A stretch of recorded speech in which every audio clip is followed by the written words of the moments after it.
Hi, Echoes listeners. It's Michael. I listen to a lot of podcasts. I mean, a lot of podcasts. And every now and then, even the biggest podcasts with the biggest production staffs wielding the biggest budgets will publish an episode which they call a rebroadcast. That's basically a rerun of an episode that was previously published. Here at Echoes of the Vietnam War, we've managed to avoid doing that. There are so many stories and so little time that it's never occurred to us to go back and replay something from our archive until now. And at the risk of over-explaining, I want to share with you why we arrived at this decision and why I think you should keep listening. I recently went out into the world to gather stories for an upcoming episode. I flew about 8,000 miles in 4 days, and I came home with a very special souvenir: COVID. Between the trip itself and the resulting days in bed, I haven't been able to put together a new episode for this week.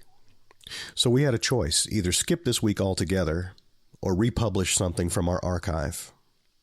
As it turns out, it was exactly 1 year ago today that we first published episode 15, which we called Longview, Stories from the Wall That Heals. What you may not know is that this episode was a pivotal one for our podcast. You see, for the first 14 episodes, we had to gather all of our audio through remote interviews, mostly using Zoom conferencing. Because we launched our podcast during the pandemic, it wasn't possible to go out into the world and gather stories. That changed with Longview. With this episode, we were able to take you, the listener, on the road with us for the first time. It was vivid, intimate.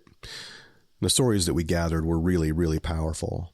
It's an episode that I'm still extremely proud of. For whatever reason, though, this episode remains one of our lowest performers, well below average in terms of how many times it has actually been heard. I assure you, this is not a reflection of the quality of the stories.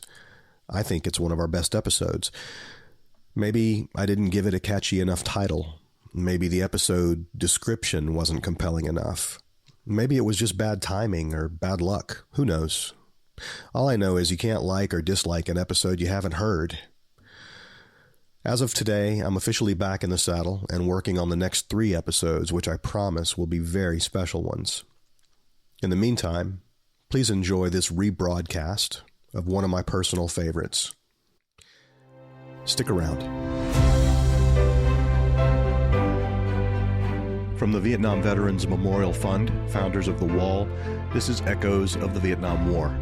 I'm your host, Michael Crone, bringing you stories of service, sacrifice, and healing from people who still feel the impact of that conflict nearly 50 years later.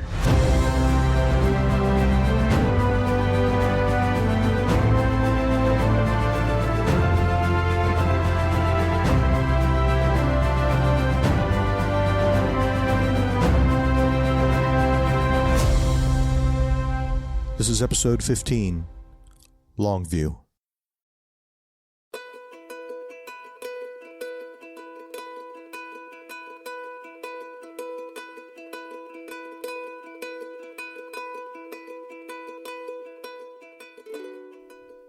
The city of Longview sits at the confluence of the Cowlitz and Columbia rivers in the southwest corner of Washington state. It feels a bit bigger than its population of about 40,000, mainly because it runs seamlessly together with its neighbor, Kelso, the county seat, which adds another 12,000 and change. As a stranger driving through the area, it's easy to forget which of these twin cities you're in at any given moment. Longview and Kelso are much closer to Portland, Oregon than they are to any major metro area in Washington, so their local TV news comes from Portland. I live just a couple of hours north of Longview, about 30 miles east of Seattle, and have driven to and from Portland countless times, but I'd never seen anything of Longview or Kelso other than the sign for Exit 32 off of I-5, until a couple of weeks ago when Longview hosted The Wall That Heals. I drove down and spent the week with The Wall, the volunteers, and the visitors, and I discovered that there's much more to Longview than what's visible from the interstate. In the act of honoring those who served, the community of Longview opened its heart to us and shared its stories. In this episode, I'll share a few of them with you. The Wall That Heals, a 3/4 scale replica of the memorial in D.C., travels to communities across America from spring to fall. Longview is one of 26 stops it'll make this year, fewer than usual because of pandemic-related postponements. In fact, Longview was originally on the 2020 tour, but was postponed by the COVID lockdowns. Unassembled, The Wall That Heals is packed into a spread-axle trailer that weighs about 55,000 pounds. It arrives in the host city under escort, a motorcade led by local police that includes members of the organizing committee and a complement of Patriot Guard motorcycle riders. The Longview escort was staged at GC's truck stop in Toledo, Washington, about 20 miles north of Longview. I met up with them there for a briefing before the ride. Woo, all right. All right, so those guys that don't know me, my name's Dan Halverson. Call me Double D. I'm the captain for this ride today. The briefing is led by Dan Double D Halverson, who organized the Patriot Guard riders for this escort, and Callie Wright, the director of education at VVMF and the site manager for the Wall That Heals in Longview. Callie will oversee every aspect of the wall's transport and care from this moment until the wall leaves town for its next stop. For the next several days, Callie is my boss. That memorial has the names of the more than 58,000 who gave the ultimate sacrifice in Vietnam. And today, all of you will ride it in with these amazing bikes to Longview, Washington. Thanks, guys. Appreciate you. Okay, so let's talk safety brief. So, anybody that doesn't ride in large formation. So the missing man formation is a close formation of just like the jets that go over missing man. There's 5 motorcycles, 2 in the front, 1 in the center on the right, and 2 in the back. The empty spot in the center left is the missing man. So that's the where the honoree would ride. Also, one thing we do is because we believe that our veterans have choices beyond where we are at, we put our pegs down in the back to basically invite the veteran to, or the hero, to ride with us. So all the bikes in the missing man formation ride with pegs down. And I noticed that a lot of them are Vietnam vets, but not all of them. Yeah. Yeah. What about you? What's your connection to? So my connection to the American Legion is I'm a Marine Corps veteran. Okay. I'm not a Vietnam veteran. I went in '83 and got out in '89.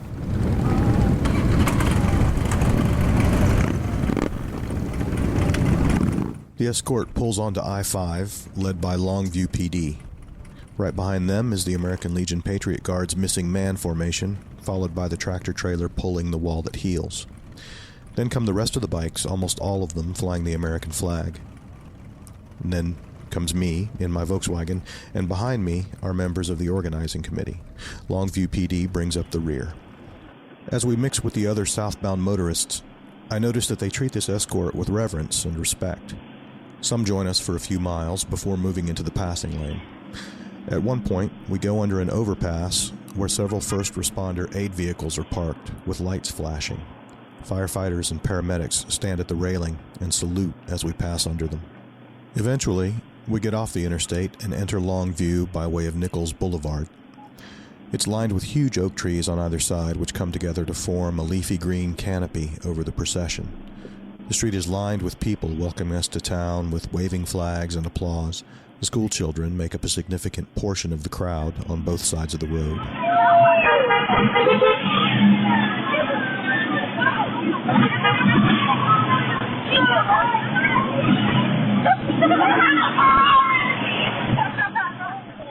Finally, the escort arrives at Longview Memorial Park, which will be home for the next few days. The trailer is carefully placed by Tom, our volunteer driver, courtesy of Wilson Logistics, and a 78-year-old veteran of 2 tours in Vietnam himself.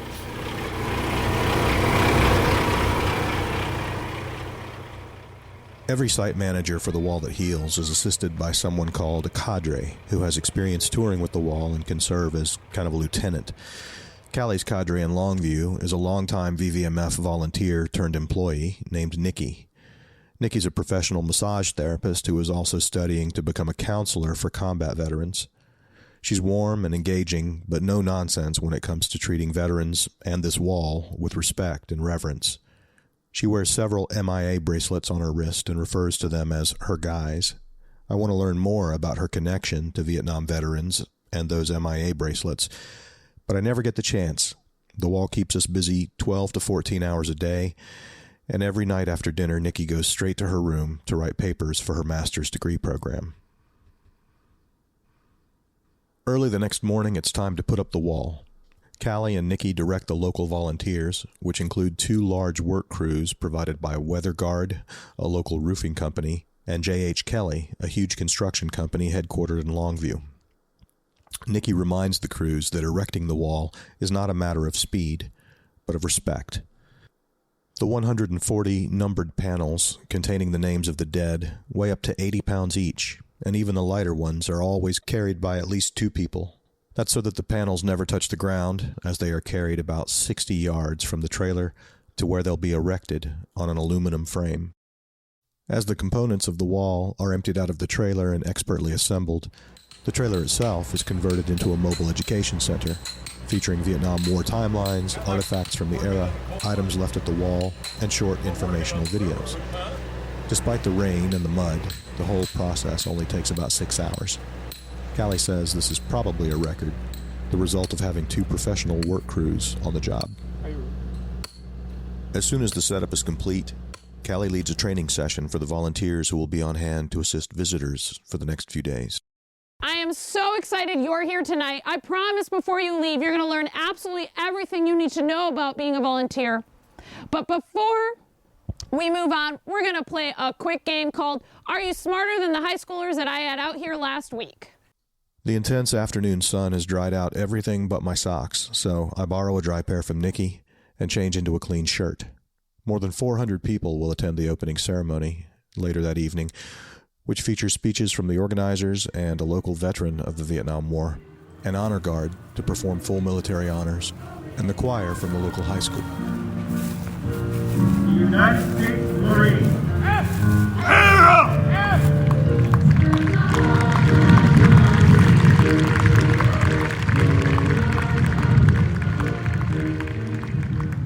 After the ceremony, the wall that heals is officially open to visitors 24 hours a day, every day, until Sunday afternoon, when we'll tear it all down, load it into the trailer like the world's biggest game of Tetris, and send it off to its next stop in Lapine, Oregon.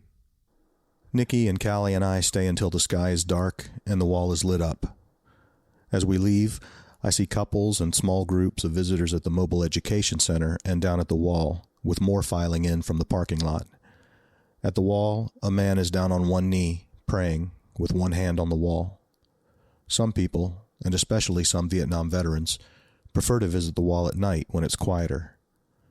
On the way out, I stop and talk briefly with Lloyd Smith, a local man who's been photographing the proceedings ever since the trailer arrived on site. Lloyd is 81, going on 60. The lights are bright in Lloyd. He's observant and perceptive, kind and funny, and he moves better than I do, even though he's got nearly 3 decades on me.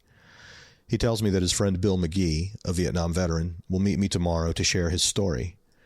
I thank Lloyd for arranging it, knowing that Bill was reluctant to talk without Lloyd by his side.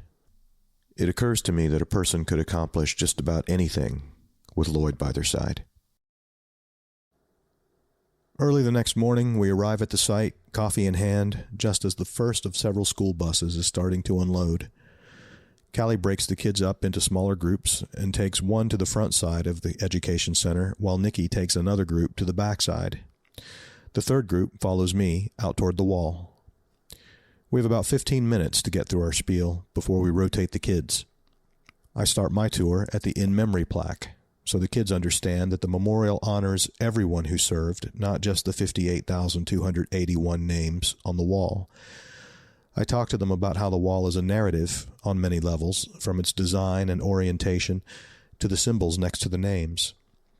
I tell them there are 21 names on the wall from Cowlitz County, and I show them the name of Keith Olson, a kid from Kelso, who probably isn't more than 2 degrees of separation from them.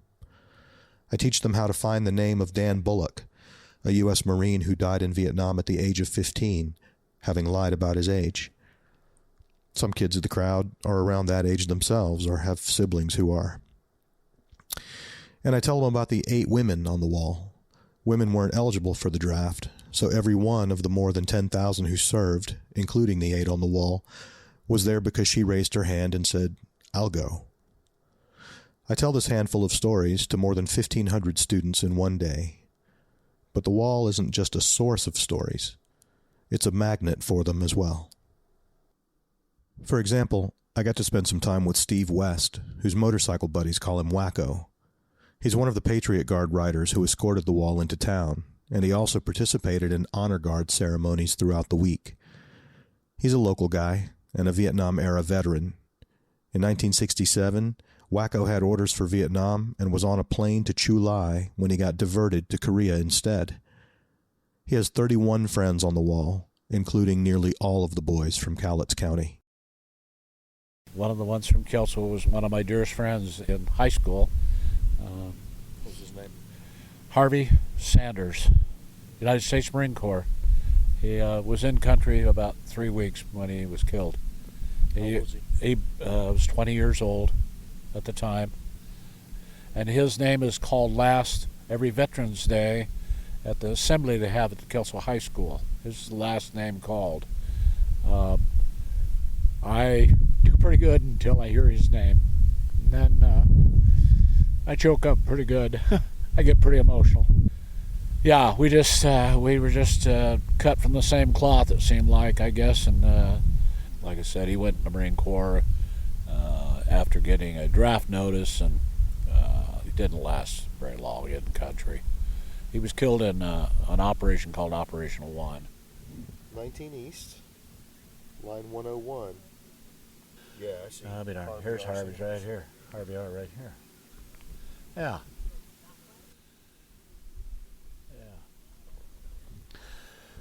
Yeah, I deal with this easier now than the first time I went to Washington, D.C. It was horrid. It was horrid for me. So, like I said, I can kneel down and touch these names, and there was a time it was just painful to do that.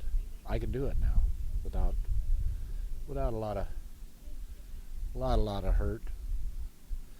He was a wrestler too. He was tougher than nails. So we kind of hung out for that reason too. We watched each other's backs too quite a bit. I'm just looking to see if there's a picture of him on the wall of faces. Yeah, there he is. Yeah, he is. Yeah. So somebody submitted that. Mm-hmm. Probably his brother. Wacko talked to me about 2 other names on the wall. One was Fredo Montalvo, who had served with Wacko before being killed in Vietnam. The other was Wacko's brother-in-law, Milton Spears, who was just 20 years old when the armored personnel carrier he drove was hit by a rocket-propelled grenade. Milton was badly burned and died a few days later. Wacko was in Korea when he got the news. The two had been very close, and Wacko still has a hard time talking about it. I went over to the local EM club, bought a fifth of vodka and drank it. I never got drunk. I was so amped up and so upset.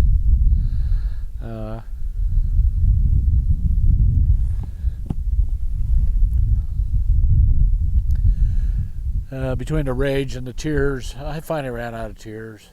But I didn't drink anymore after that because I thought, this ain't gonna work. So I didn't have anything more to drink after that. And it took quite a few years to realize there was nothing I was going to be able to do about that. I don't know, I just didn't deal with it very maturely for some reason. And That's close to home. yeah, that close to home, and then one of your friends gets zapped, and then it just stacks up, just keeps stacking up, and you're going, geez. In the decades since the war, Wacko lost more friends to illness from Agent Orange exposure, and he's buried 3 friends in the last month because of COVID-19.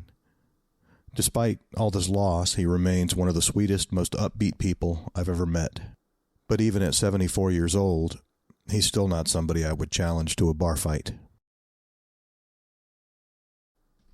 Thousands of volunteers devote countless hours helping us find a photograph for every name on the wall.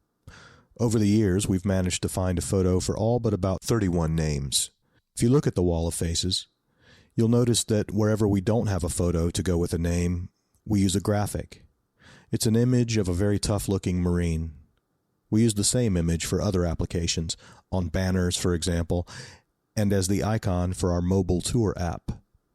Well, it turns out that this graphic was made from a photograph of an actual Marine whose name is on the wall.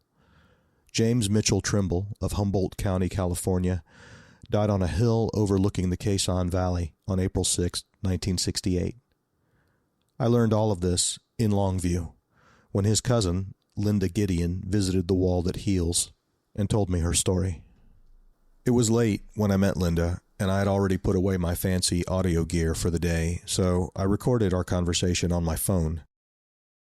I don't remember him. I was 6 when he was killed.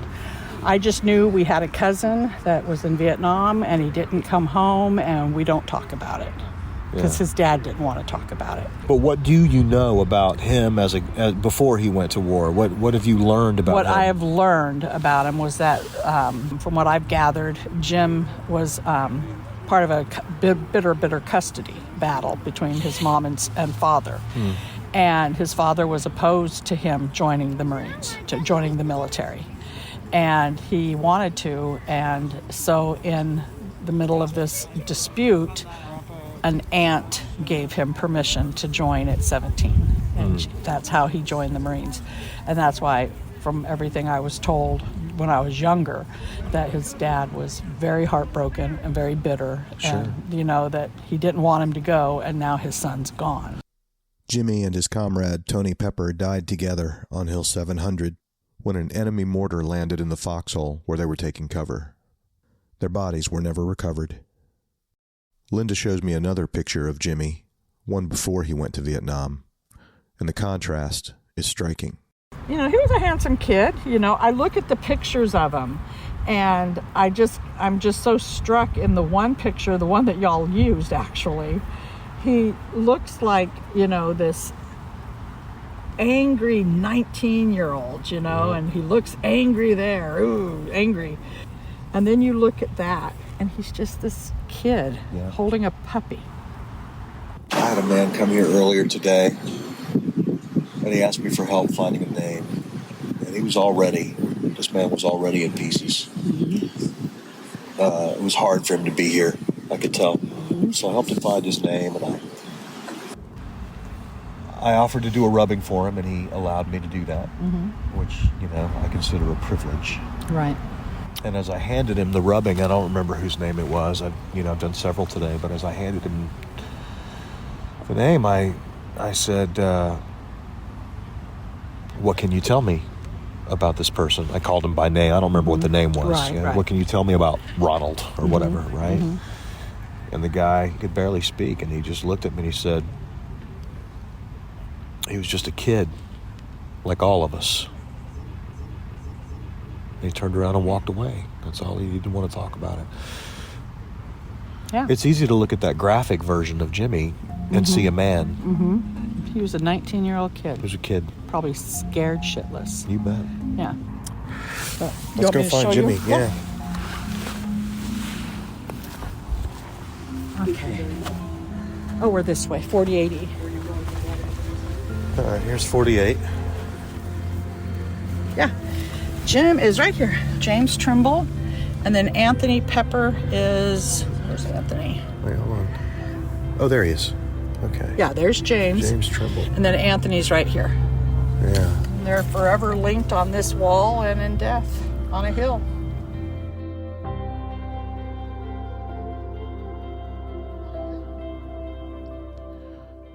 After a short break, we'll bring you the inspiring story of Bill McGee, whose Instamatic photos from Vietnam would play an essential role in healing his emotional wounds 5 decades later.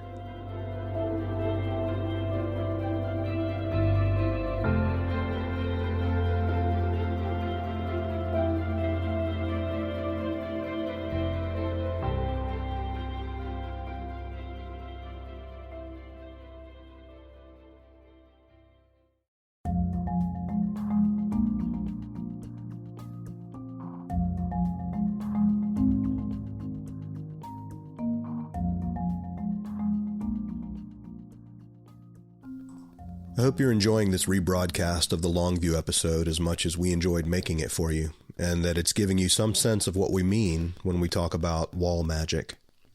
It's something that can't really be explained, it has to be experienced, and it's so potent that even a 3/4 scale replica can deliver a full dose. That's exactly why VVMF created the wall that heals. Not everyone can visit the memorial in Washington, D.C., so we bring the wall to communities all across America. The wall that heals and the mobile education center that travels with it will be in Charlotte, North Carolina, October 20 through 23. To see the rest of this year's tour schedule and to learn how you can bring the wall that heals to your town, visit vvmf.org. For 40 years, VVMF has led the way to help heal our nation, remember those who gave all, and honor all who served. Our legacy endowment will ensure that we can continue honoring Vietnam veterans for the next 40 years and beyond. We launched the Legacy Endowment with a $500,000 matching gift campaign, the Legacy Challenge. Each new outright gift or gift established through a will be matched up to 50% with a maximum of $50,000 matched per gift. All qualifying gifts established or newly identified before November 12th of this year are eligible for the match. Learn more at vvmf.org/legacy. By now you know that this year we're celebrating the 40th anniversary of the Vietnam Veterans Memorial.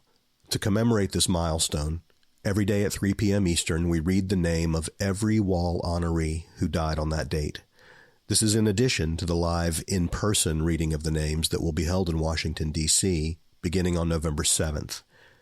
You can visit vvmf.org/ROTN for more information about the daily virtual reading of the names and about the in-person event. And now, back to Longview.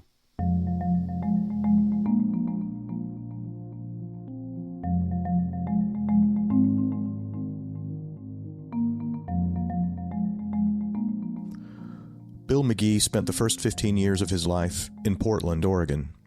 When his father got a job transfer to Longview, the family relocated to neighboring Kelso, where Bill finished out high school and then enrolled in Lower Columbia College.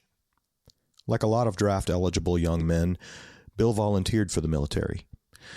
His father had flown B-24s during World War II, and after hearing President Kennedy's famous line, Ask not what your country can do for you. Ask what you can do for your country. Bill signed up. Having studied forestry at LCC, Bill requested Alaska. The Army, of course, sent him to Vietnam. Originally, I was down with the 9th Infantry in Ben Phuc, which is about 35 miles or so southeast of Saigon, near the coast. But I was mechanized. I was with a mechanized unit, the APCs, and we kept getting those things stuck in the rice paddies. So they figured that better use of our equipment would be up north in the highlands. So we ended up in the 1st Infantry Division halfway through my tour out of Lai Khe, which is about 30 miles north of Saigon on Highway 13, I think. Bill had brought a little pocket camera with him, a Kodak Instamatic 10, and he took a lot of pictures. In May of 1968, he was wounded during a firefight in the Chinese district of Saigon. He was sent to Japan for treatment, and while he recovered, he bought a Minolta 35mm film camera and continued taking pictures. By July, he was back with his unit, driving an Armored Personnel Carrier, or APC. On January 17th, 1969, Bill was wounded again. This time, it took him out of the war and out of the Army. I had gone to Australia and R&R, and I came back, and about a week after I got back, we had set up as a blocking force on the river. I don't remember the name of the river right now, but the 25th Infantry Division, a unit was driving the enemy towards us, and they never made it. They disappeared someplace else. So the enemy did? Yes. So we picked up the next morning and left, and we were headed back. Actually, we were going back to base camp. And we were in this Special Forces. It was an old base camp, and they hadn't taken all the mines out. And we got hit. And in fact, we had a Jeep up in front. Now, I didn't know this at the time. Again, John Thompson, the guy who saved my life, he told me later. And it was hit with an RPG, and the first 3 APCs in the column were hit by RPGs. So we turned and we opened up. And we were told to pull back, so we pulled back. And they called in helicopter gunship. And we were told to pull back again, so we pulled back, so they could call in artillery.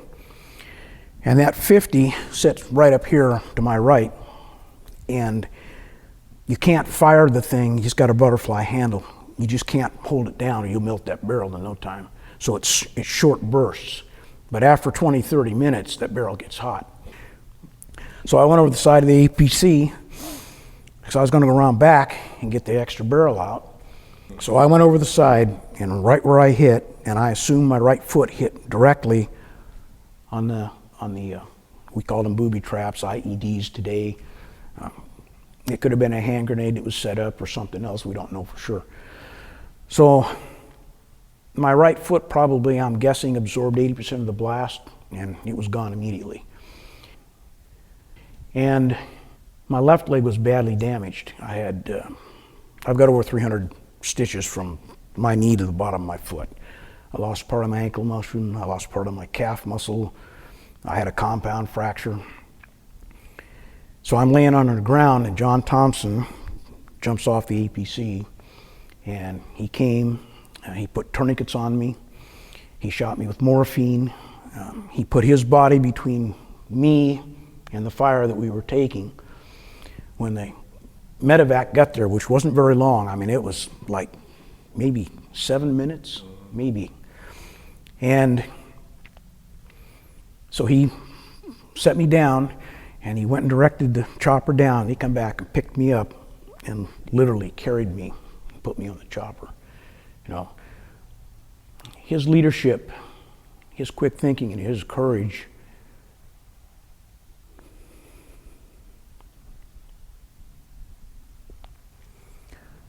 are the reason that my name is not on the wall.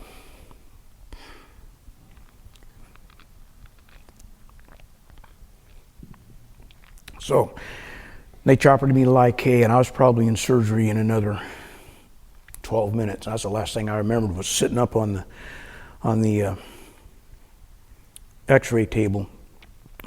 So I wanted to make sure that they knew that I'd had 2 tubes of morphine stuck in me, because you're supposed to, there's a little label on there you're supposed to take off and put it on the lapels. Well, he had done that, but I didn't know that. I didn't remember that at all.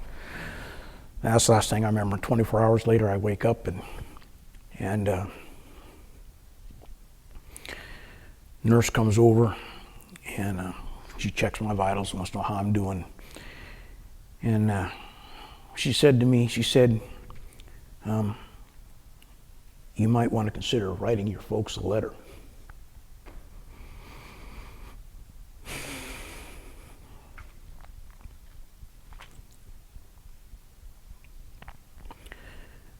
And that's one of the hardest things I ever had to do in my life.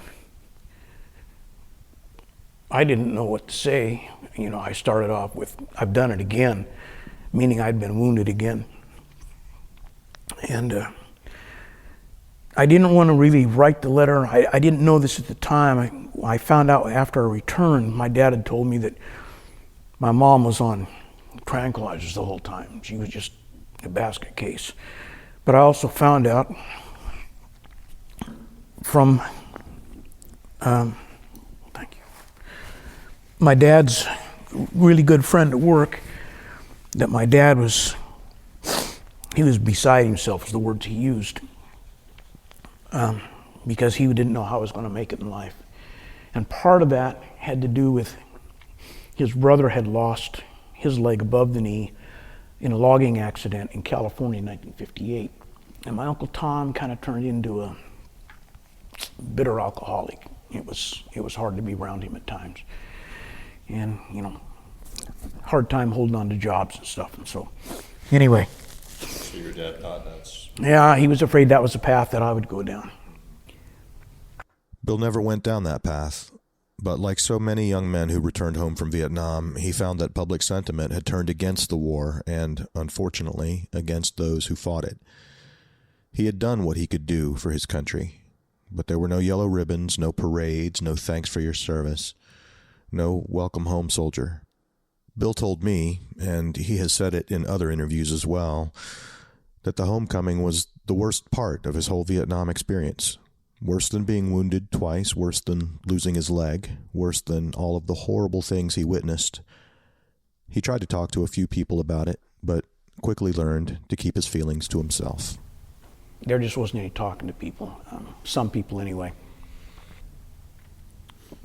People were so influenced by the news media, and I would characterize it as they misrepresented, mischaracterized the war and those of us who served. We were all painted with a broad brush of My Lai. That's my view. And nothing could have been further from the truth. And so I didn't talk. My wife will tell you, she said, I never said anything about Vietnam. The only thing she knew about Vietnam, at least initially, was when I first returned, every now and again, I'd have a nightmare, or I'd wake up just totally covered in sweat. One of the things I did that I don't remember doing, and she tells me I did, was that I would sit up sometimes and I would look around, and I guess when I was satisfied it was safe, then I would lay back down. I don't remember doing that. Bill had taken more than 700 pictures in Vietnam. He had viewed the slides only once after coming home.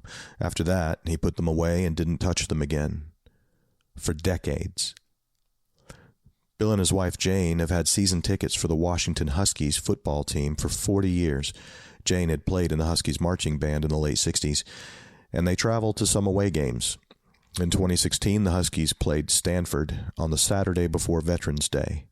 Bill and Jane have some family in that part of California, including their great niece, Savannah. Her school was planning a special Veterans Day ceremony, and she asked her Uncle Bill if he would come. Bill was reluctant. He didn't feel any need to be recognized.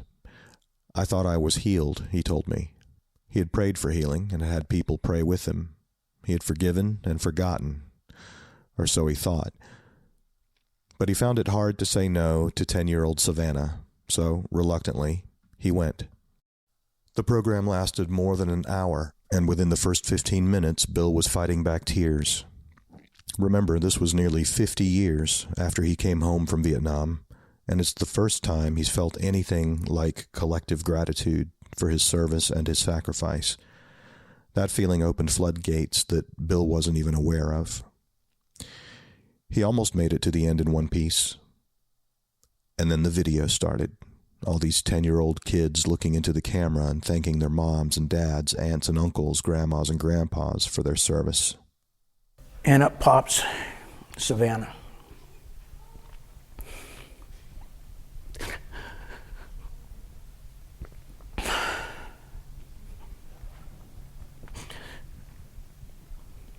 I've never been able to get through this without breaking down. And she says, "Thank you, Uncle Bill, for your service and your sacrifice."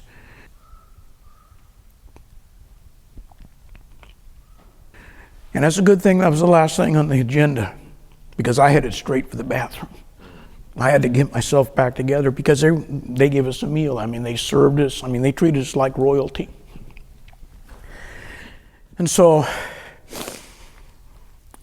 I knew there was more. More, meaning more unresolved feelings locked away deep inside, more emotional landscape to be turned over and exposed to sunlight.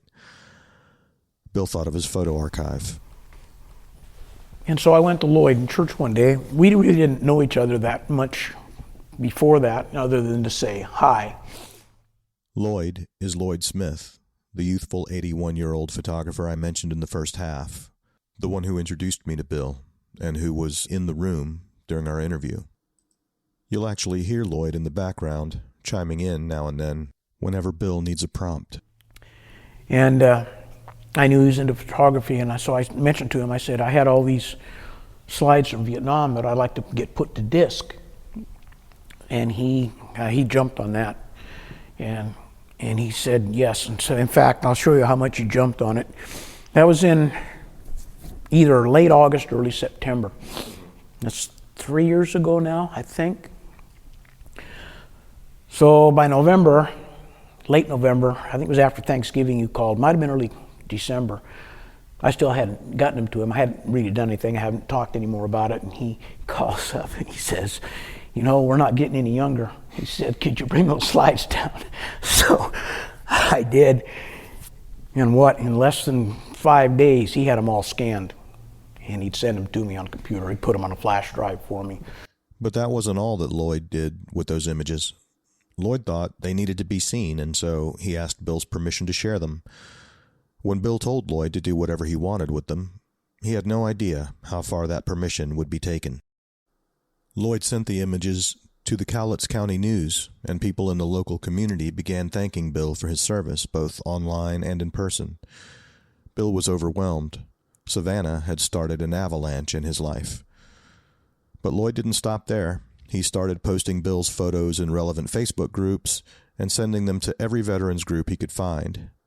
The VVA invited Lloyd to submit an article about Bill and his hundreds of photos for their magazine, The VVA Veteran. They published Lloyd's article and a photo of Bill's Instamatic. The article listed Lloyd's byline, and it also mentioned that Bill lives in Longview, Washington. One of the readers of that magazine saw the article and decided to look Bill up. And so now we're sitting there. I don't know what we were doing. I was watching a baseball game or something, but the phone rings, and it comes up on my TV screen. I think it was Thompson LLC or Thompson Motors LLC. Well, I'm thinking this is a telemarketer.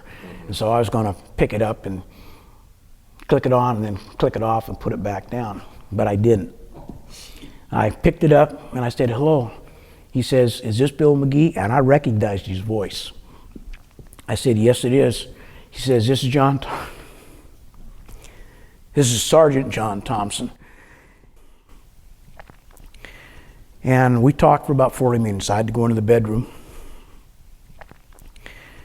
And, we talked about experiences. We talked about some of the things we'd done in between. And we were going to get together. At some point we would meet. And I wanted to do it right away.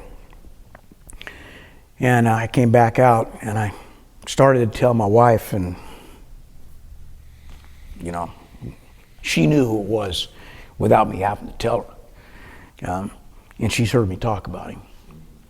Tell him about when you phoned me after you talked to Tom. Oh, yeah. I thought you were mad at me. Yeah, I called him right away. In fact... You called Lloyd? Yeah, I called Lloyd. Right after you hung up with John? Yeah. And I'm still blubbering. I can't hardly get the words out. I said, something to the effect, you'll never... Those pictures you sent out on the internet, and he was crying. I thought he was mad at me. He said John Thompson saw them. He saw the article, the article in the VVA, and he called me. So 50 years in between, and that's a miracle. Bill's reunion with the man who kept him off the wall didn't happen right away. I think maybe the pandemic lockdowns got in the way, but the two of them have stayed in touch, and a meetup is imminent.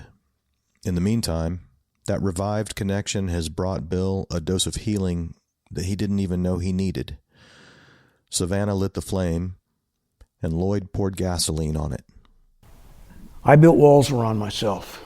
I built them high and I built them thick, and I reinforced them with steel, and you were not going to get in.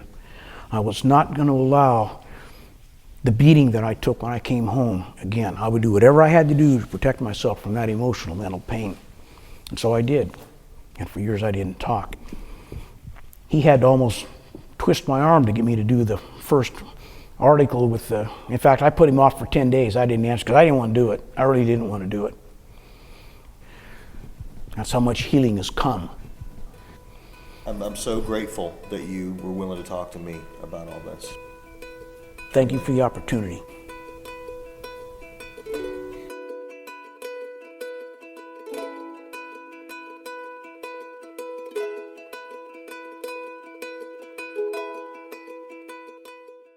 The thing about this story, all these stories really, is that you don't have to be in Longview to hear them.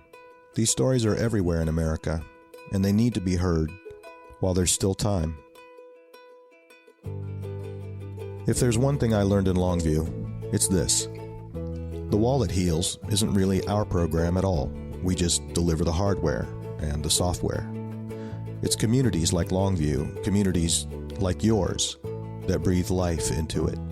And that is where the healing comes in. Thank you, Longview, for that lesson.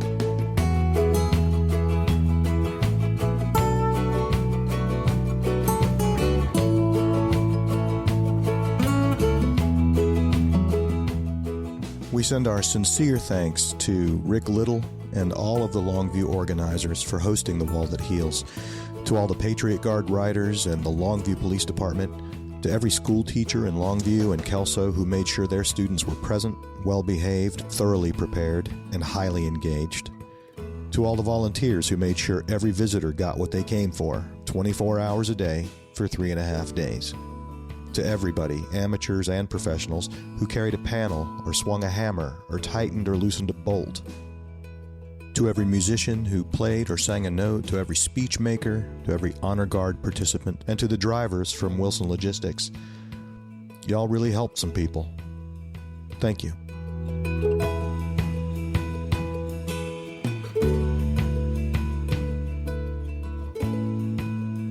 We'll see you in 2 weeks.